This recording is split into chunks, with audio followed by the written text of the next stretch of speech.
¿Qué onda, chicos? ¿Cómo están? Mucho gusto. Buenas tardes, días, noches, depende de en qué momento estén viendo este video. Bienvenidos a la última cápsula de Apuntes Juris. Y esta es la última cápsula del programa de recomendaciones para el examen de admisión. Espero que les esté sirviendo muchísimo y que les sirva para todos los exámenes de toda la Universidad Autónoma de Coahuila y en específico para las personas que van a presentar a Juris. Ahí los esperamos, futuros abogados. Esta es la última lección impartida por el profesor Andrés Mota. No somos parientes, pero los dos somos muy guapos y espero que les guste mucho. Gracias. Nuevamente bienvenidos. Vamos a trabajar ahora con la sesión número 6 que corresponde al área de geometría y trigonometría. Como les he estado mencionando en los inicios anteriores, no se va a trabajar mucho con los contenidos. Es imposible prácticamente dar un curso completo de matemáticas, sino es desarrollar esas habilidades de identificar aquellos problemas o temas más sensibles dentro del examen exacto. Y vamos a empezar con una parte básica dentro de la geometría, que vienen siendo las áreas de figuras planas. Son aquellas figuras que podemos representar en un plano o en una hoja o en un pizarrón. Vamos a empezar por la más sencilla. Si ustedes han de recordar, teníamos allá por la primaria y secundaria una figura que nosotros llamábamos el cuadrado. Este cuadrado tiene una característica de que todos sus cuatro lados, que aquí estoy marcando con un segmento verde, son de la misma medida, son de la misma magnitud, y era común que lo representáramos con la letra L. Aquí le vamos a cambiar a esa letra L por comodidad, y puesto que ya trabajamos algo con álgebra, le vamos a poner a este lado el nombre de A, y al otro también le vamos a llamar igual, lado A y lado A. Puesto que los cuatro son iguales.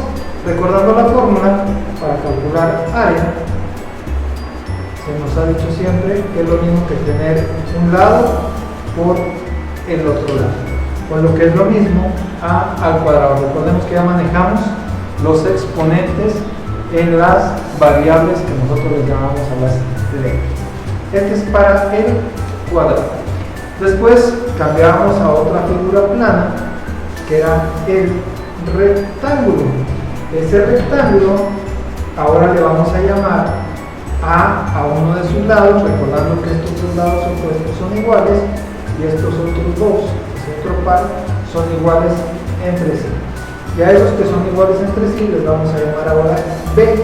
Si se fijan, es algo muy similar al cuadrado, solo que ahora le estamos cambiando una letra para diferenciar la longitud de los lados. Y la fórmula de área del cuadrado ahora viene siendo A por A, que era del cuadrado, y aquí sería A por B. Fíjense bien, es la misma fórmula, lado por lado, solo que aquí tenemos ahora lados diferentes, por eso cambiamos una de las letras. Acuérdense de la fórmula, lado por lado, y nos va a quedar A por B, que siempre nos han dicho que es base por altura. ¿Okay? Nos vamos a los triángulos. Si nosotros tenemos un cuadrilátero, algo similar al rectángulo, donde tenemos A y B, pero si ese cuadrilátero nosotros lo dividimos por una diagonal, obtenemos dos triángulos. No nos vamos a meter ahorita a hacer las categorías de triángulo, lo vamos a ver un poquito más adelante, pero si dividimos esos dos triángulos nos da el cuadrilátero original. Entonces de aquí podemos deducir una fórmula. Ya supimos que en el área del rectángulo era lado por lado, o A por B, o base por altura. Aquí sigue siendo lo mismo. Todo el cuadrilátero, la fórmula de área sería lado por lado, o A por B, con la diferencia de que ahora solo nos interesa una mitad. Y como nos interesa una mitad, pues esto lo tenemos que dividir entre dos y obtenemos la fórmula de área del triángulo, que viene siendo base por altura entre 2. Aquí lo que les quiero hacer hincapié es que si nos fijamos es exactamente la misma fórmula, solo cambiamos letra en el rectángulo y dividimos en 2 en el triángulo.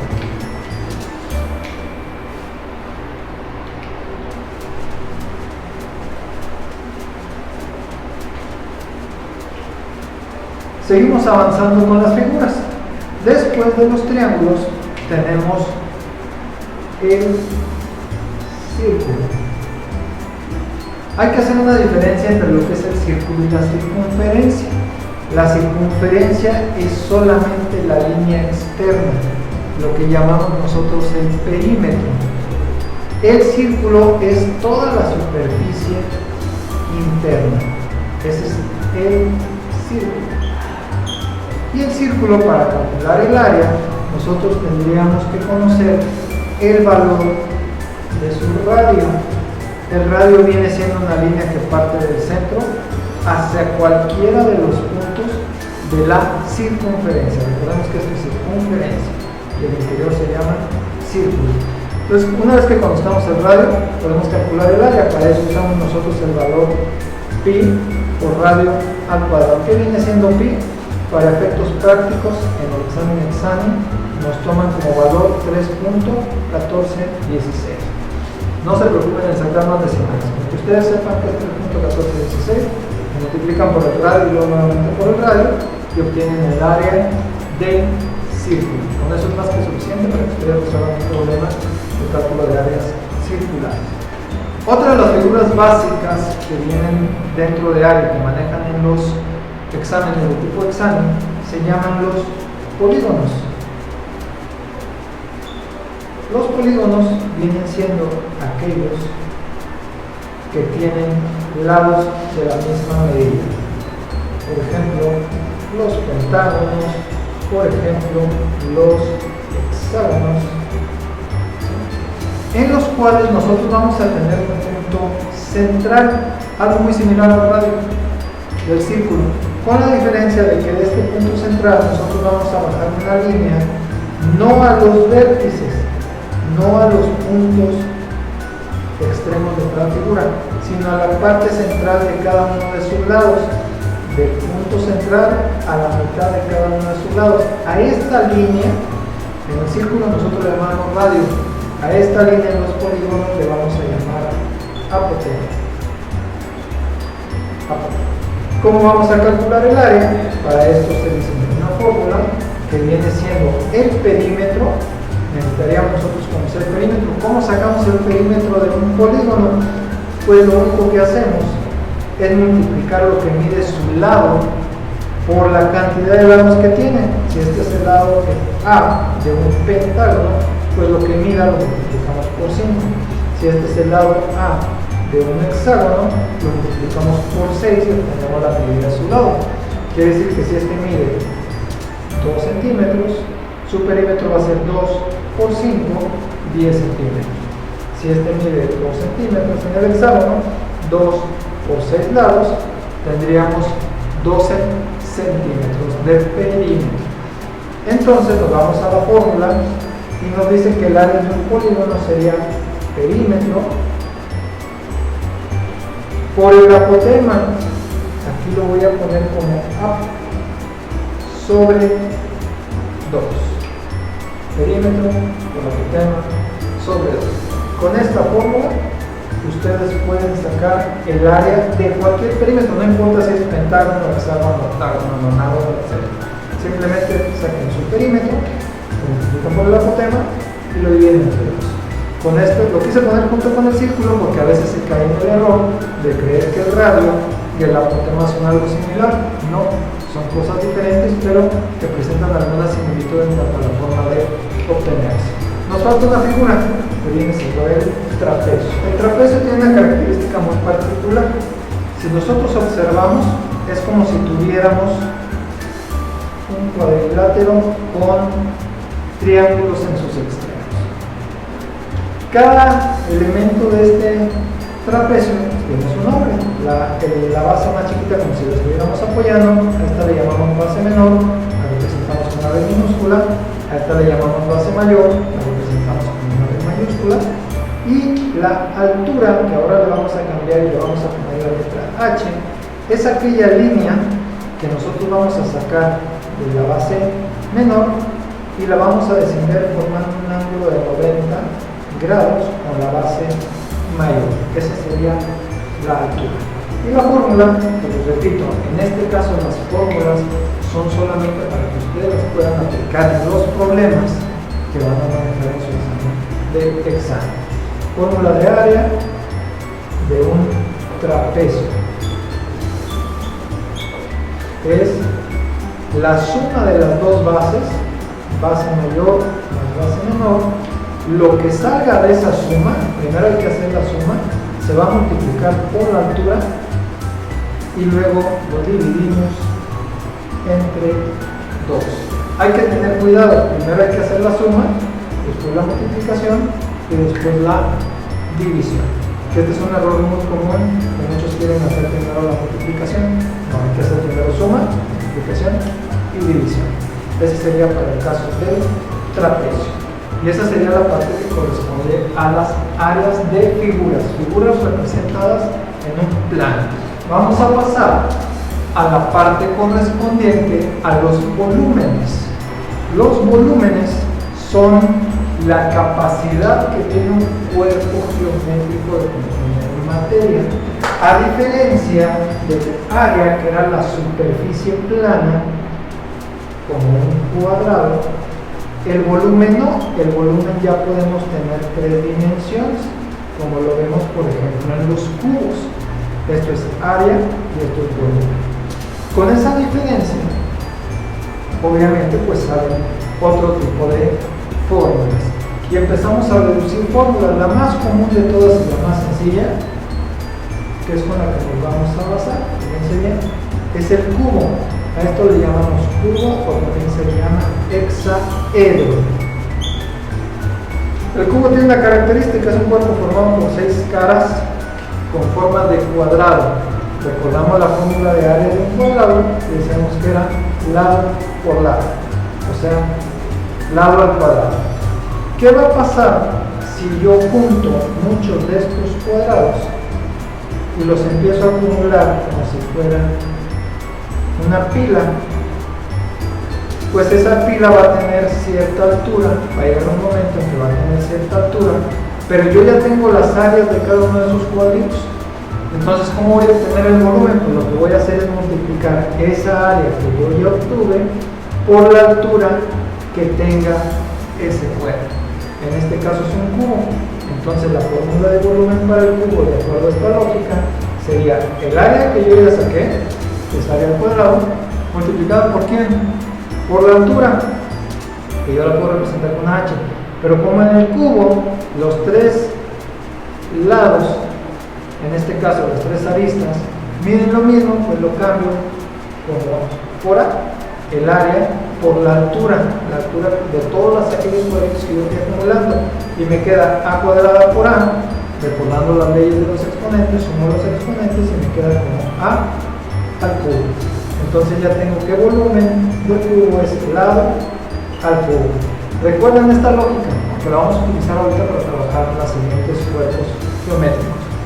La superficie plana la empiezo a acumular hacia arriba, llega a una altura y esa altura es la que yo voy a ir cambiando en mis cuerpos geométricos. Volumen del cubo, área al cubo.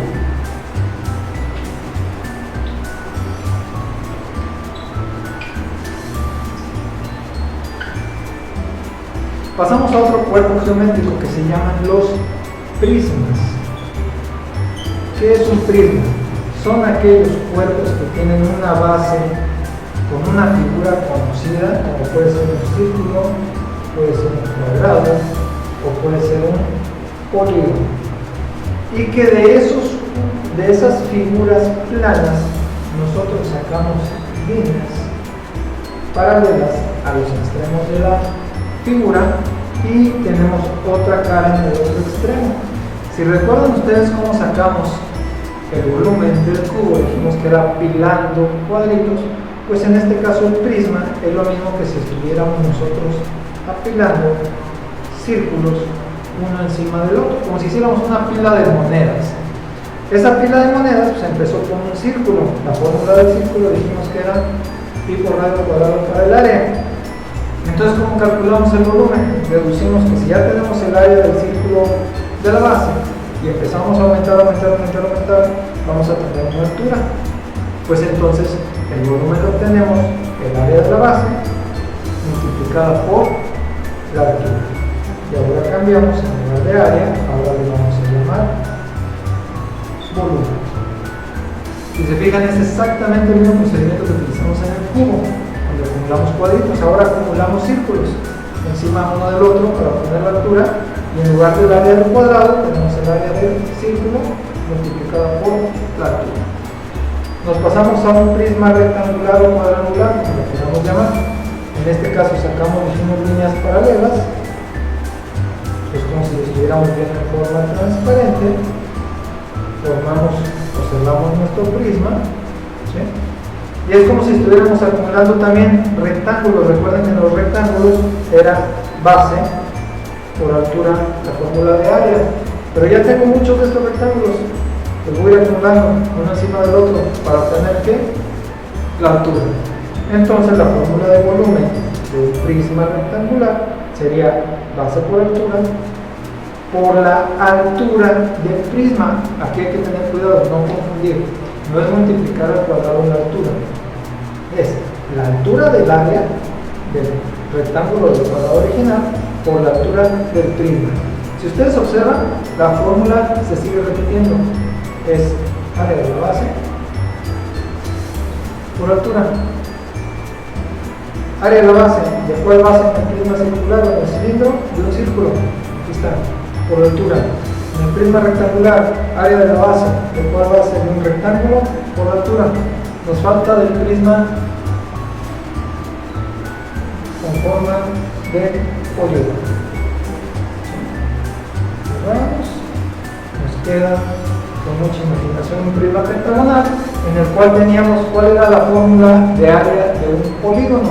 Les habíamos dicho que era perímetro por apotema sobre 2. Aquí está, área de la base. La base es un polígono, el que sea pentágono, hexágono, octágono, perímetro por apotema sobre 2, y lo vamos a multiplicar nuevamente por la altura para obtener el volumen. Entonces no es necesario que ustedes se aprendan fórmula del cilindro, fórmula del prisma cuadrangular, fórmula del prisma pentagonal. Si ustedes se aprenden que en todos los prismas la fórmula es área de la base por altura, y ustedes dominan las áreas de las bases que vimos en los ejemplos anteriores, lo único que van a hacer es multiplicar la del círculo, la del cuadrado, la del polígono por la altura que tenga cada uno de sus prismas. Y en lugar de aprenderse 3 fórmulas diferentes, se aprenden una sola. Ese es otro tip que les puede servir a ustedes para contestar este tipo de examen. Pasamos a la parte de trigonometría. ¿Qué es la trigonometría? Trigonometría.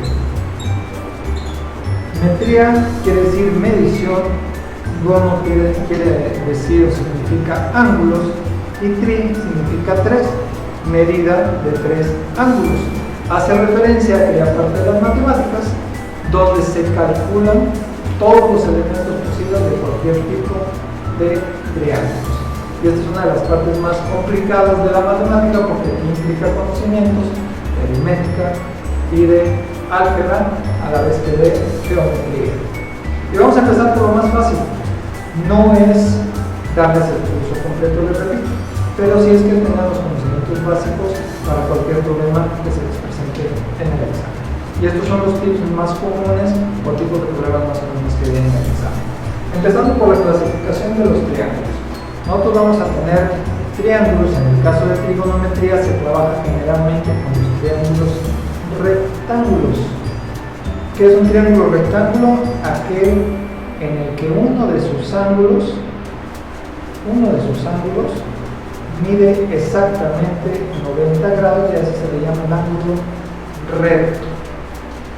Y tenemos otros dos ángulos que son menores de 90 grados. Y a esos ángulos en trigonometría se les acostumbra a poner nombres con mayúsculas. En este caso a este le vamos a llamar ángulo A y a este le vamos a llamar ángulo B mayúscula. El ángulo C, para no dejarlo fuera, lo vamos a llamar C mayúscula. Y hay una forma de recordar fácilmente los nombres y las características de este tipo de triángulos. Cuando nosotros a este ángulo le llamamos A, recordemos que el C siempre va a ser el que tiene 90 grados. A este le llamamos A, va a tener un lado que es el opuesto, el que está en enfrente, como si fuera la pared enfrente. Este ángulo está mayúscula, quiere decir que este lado lo vamos a llamar A minúscula.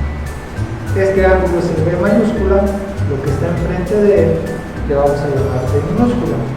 Y este es el C, el que está enfrente le vamos a llamar C. Es una forma fácil para que ustedes recuerden cómo sacar los elementos nucleares. A, B, C, siempre están enfrente.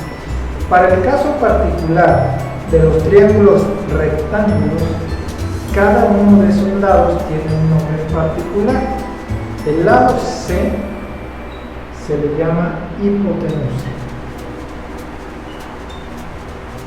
Hipotenusa.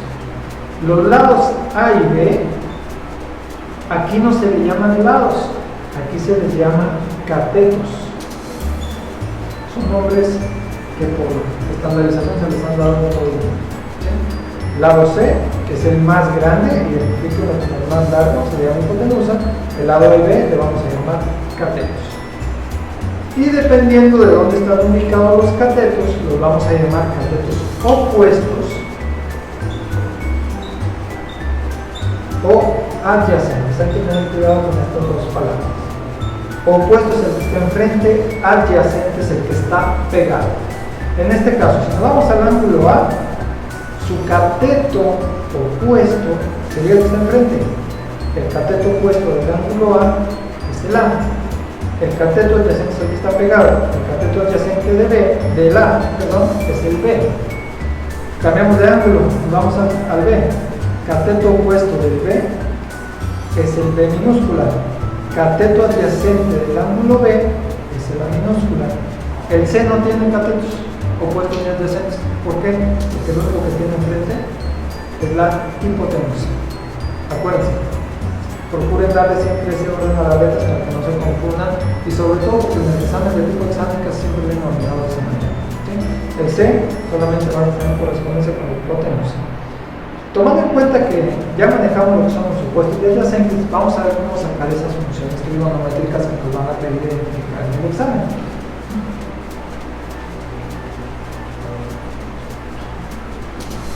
¿A qué se le llama una función trigonométrica?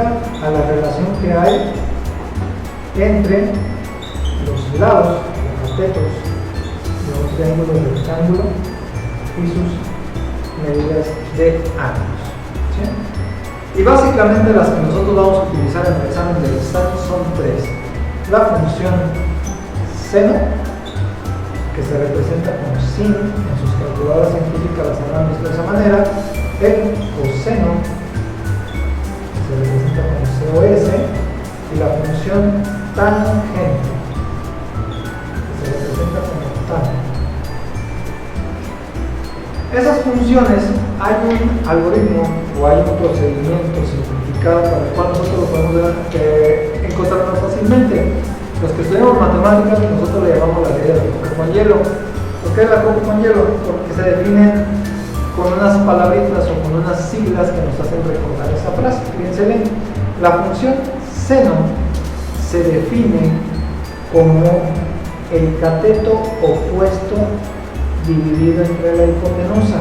Acuérdense, vamos a ver en qué consiste. Cateto opuesto entre hipotenusa. El coseno se define como el cateto adyacente entre la hipotenusa. Y la tangente se define como el cateto opuesto entre el cateto adyacente. Les decía que los que estudiamos matemáticas a manera de broma le llamamos la coca con hielo. Coca con hielo. Y esa es una manera en la cual ustedes pueden memorizar el concepto de cada una de estas funciones. No se preocupen de las demás funciones, no vienen en el examen, solamente vienen estas tres, que son las más comunes y más fáciles de recordar. En el caso de estas tres divisiones que estamos viendo aquí, nos van a servir a nosotros para sacar el valor decimal. Acuérdense de los decimales que vimos en el video de aritmética, trabajando con estos lados, pero van a estar dadas en funciones de los ángulos que tenemos marcados aquí de color azul. Por ejemplo, dijimos que el seno se define como cateto opuesto sobre hipotenusa. Si nosotros vamos a trabajar con el ángulo A, ¿cuál sería la función seno? Pues entonces hay que encontrar cuál es el cateto opuesto de A. Habíamos dicho que el cateto opuesto de A es A minúscula. Entonces sería A sobre la hipotenusa. La hipotenusa no hay problema, nunca cambia. En este caso va a ser C. Si hablamos del ángulo A. Si no, vamos a la función coseno. Coseno dice que es cateto adyacente sobre hipotenusa. Cateto adyacente de A, dijimos que adyacente era el que estaba pegado. Viene siendo B sobre hipotenusa. Y ya dijimos que era la letra C. Estamos trabajando con el ángulo A, recuerda. Mismo caso, la tangente. Tangente ahora es cateto opuesto sobre adyacente.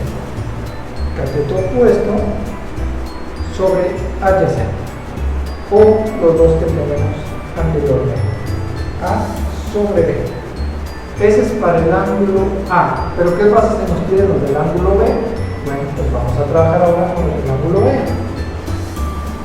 Nos vamos al ángulo B, lo ubicamos en la figura y tenemos función seno, cateto opuesto sobre hipotenusa. Opuesto del B, ahora resulta que es la B. Acuérdense, en el A lo opuesto era la A, ahora en el B lo opuesto es la B. Y nos queda el seno, se define como B sobre C. La C ya no tenemos problema de identificarlo, ya sabemos que es la hipotenusa. Coseno, cateto adyacente sobre hipotenusa. Adyacente del B, ángulo B, ahora es el que está pegadito, no confundirlo con la hipotenusa. Adyacente A sobre la hipotenusa. A sobre C. Y cateto opuesto sobre adyacente, pues ya tenemos opuesto del B, adyacente. Opuesto y adyacente. O los tenemos aquí. B sobre A. Ese es un método mnemotécnico muy fácil de recordar cómo obtener las funciones trigonométricas, que nos puede servir de mucha utilidad dentro del examen de tipo examen.